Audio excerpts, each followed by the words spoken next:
ஒரு நாள் ஆண்டவர் பூமிக்கு வந்து ஒரு ஊர் வழியா நடந்து போறாரு.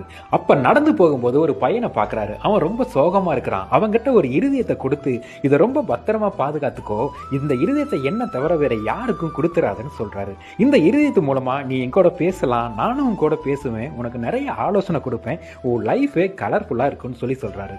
அந்த இருதயத்தை வாங்கிக்கிட்டு அந்த பையனுக்கு ஒரு சந்தோஷம், தலைகால் புரியாத குதிச்சுட்டு ஓடுறான். 24 மணி நேரமும் ஆண்டவரோடையே பேசிக்கிட்டு இருக்கிறான். திடீர்னு இவன் கொஞ்ச நாளா ஆண்டவரோட பேசுறதை நிறுத்திட்டான். இவன் இதயத்திலிருந்து ஆண்டவருக்கு எந்த சிக்னலுமே போல. பதறி போன ஆண்டவர் மீண்டும் பூமிக்கு வந்து இவனை எங்க சந்திச்சாரோ அதே இடத்துல வந்து இவனை தேடுறாரு.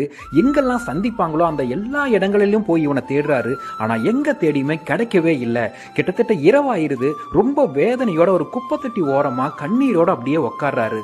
அந்த குப்பத்தட்டிக்கு பக்கத்திலேயே இவன் மனநலம் பாதிக்கப்பட்டவனா இருதயத்தை தொலைச்சு ரொம்ப அகோரமான ஒரு நிலையில படுத்து கிடக்கிறான். அவனை பார்த்த ஆண்டவருக்கு மனசு உடஞ்சு போயிருது.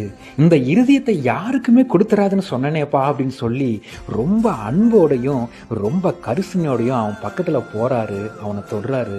அந்த இதயமும் அதே குப்பை தொட்டிக்குள்ளதான் கிடக்குது. அந்த இதயத்துல மது, மாது, போதை, காதல், கர்மாந்திரன்னு சொல்லி ஏகப்பட்ட அழுக்கு நிறைஞ்சு கெட்டு போன இருதயமா மாறி போயிருக்குது. இந்த இதயத்தை வச்சு இனிமேல் இவனால வாழ முடியாதுன்னு முடிவு பண்ண ஆண்டவர் அவருடைய இதயத்தை எடுத்து அவனுக்குள்ள வச்சு, நீ என் இருதயத்துக்கு ஏற்றவன் அப்படின்னு சொல்லி சொன்னாரு. அவன் புத்தி தெளிஞ்சதையும் ஆண்டவர்கிட்ட கண்ணீரோட மன்னிப்பு கேட்கிறான். ஆண்டவரே, உங்களுடைய உறவை விட்டு போன நேரதான்ப்பா எனக்கு இந்த நிலைமை. இனி எந்த சூழ்நிலையும் உங்க அன்பை விட்டு நான் விலகிடவே மாட்டேன் ஆண்டவரேன்னு சொல்லி கதறி அழுக ஆரம்பிக்கிறான்.